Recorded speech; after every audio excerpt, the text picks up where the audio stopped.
Radhe Radhe friends. ओम गम गणपते नमः। ओम नमो भगवते वासुदेवाय। चतुर्थ श्लोकी भागवत। अगर आपके पास इतना समय नहीं है कि पूरी भागवत का पाठ कर सकें और आप करना चाहते हैं तो ये 4 ऐसे श्लोक हैं जिनमें संपूर्ण भागवत तत्व का उपदेश समाहित है। यही मूल चतुर्श्लोकी भागवत है। पुराणों के मुताबिक ब्रह्मा जी द्वारा भगवान नारायण की स्तुति किए जाने पर प्रभु ने उन्हें संपूर्ण भागवत तत्व का उपदेश केवल 4 श्लोकों में दिया था। वे 4 श्लोक जिनके पाठ से पूरी भागवत पाठ का फल मिलेगा। सृष्टि से पूर्व केवल मैं ही था, सत असत या उससे परे मुझसे भिन्न कुछ नहीं था। सृष्टि न रहने पर प्रलय काल में भी मैं ही रहता हूँ।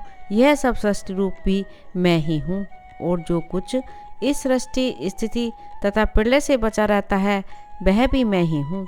जो मुझ मूल तत्व को छोड़कर प्रतीत होता है और आत्मा में प्रतीत नहीं होता उसे आत्मा की माया समझो।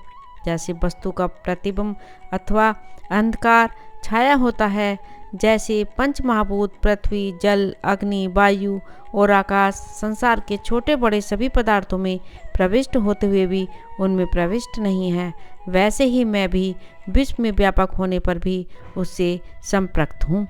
आत्म तत्व को जानने की इच्छा रखने वाले के लिए इतना ही जानने योग्य है कि सृष्टि अथवा व्यतिरेक प्रलय क्रम में जो तत्व सर्वत्र एवं सर्वदा रहता है वही आत्म तत्व है। इस चतुर्श्लोकी भागवत के पठन एवं श्रवण से मनुष्य के अज्ञान जनित मोह और मद रूप अंधकार का नाश हो वास्तविक ज्ञान रूपी सूर्य का उदय होता है। श्रीमद् भागवत साक्षात भगवान का स्वरूप है। श्रद्धा पूर्वक इसकी पूजा अर्चना की जाती है। इसके पठन एवं श्रवण से भोग और मोक्ष दोनों सुलभ हो जाते हैं। मन की शुद्धि के लिए इससे बड़ा कोई साधन नहीं है। सिंह की गर्जना सुनकर जैसे भेड़िए भाग जाते हैं वैसे ही भागवत के पाठ से कलयुग के समस्त दोष नष्ट हो जाते हैं। इसके श्रवण मात्र से हरि हृदय में आविराजते हैं। बहुत से शास्त्र सुनने से क्या लाभ है, इससे तो व्यर्थ का भ्रम बढ़ता है। भोग और मुक्ति के लिए तो एकमात्र भागवत शास्त्र ही पर्याप्त है। हजारों अश्वमेध और वाजपेयी यज्ञ इस कथा का अंश मात्र भी नहीं है।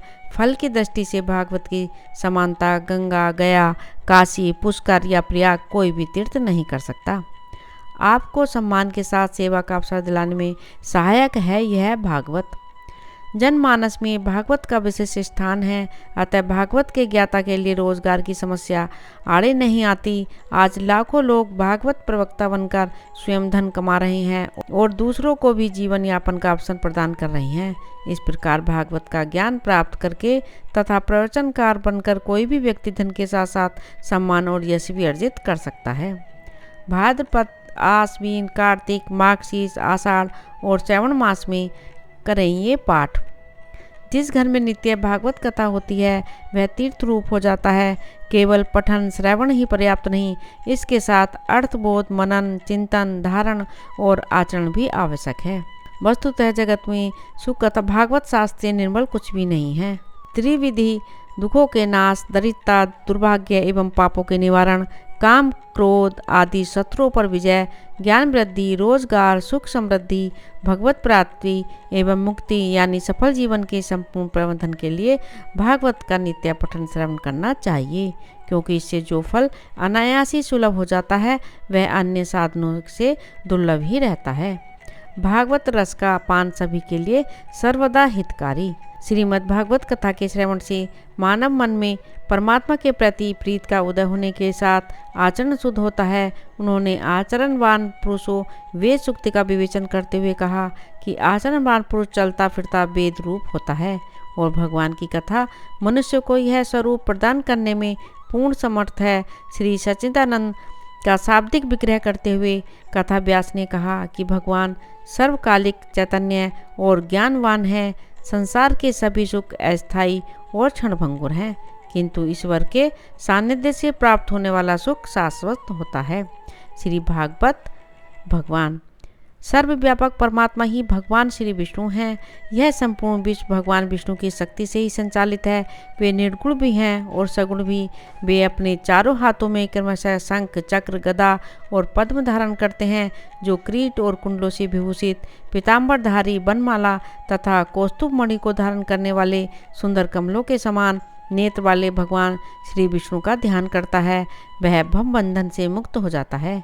श्रीमद् भगवत भगवान समस्त देहधारियों के लिए अंतःकरण में अंतर्यामी रूप से स्थित भगवान उनके जीवन के कारण हैं तथा बाहर काल रूप से स्थिर हुए वे ही उनका नाश करते हैं। अतः जो आत्म ज्ञानी जन अंतर्दृष्टि द्वारा उन अंतर्यामी की उपासना करते हैं वे मोक्ष रूप अमर पद पाते हैं, और जो विषय परायण अज्ञानी पुरुष बाह्य दृष्टि से विषय चिंतन में ही लगे रहते हैं वे जन्म मरण रूप मृत्यु के भागी होते हैं।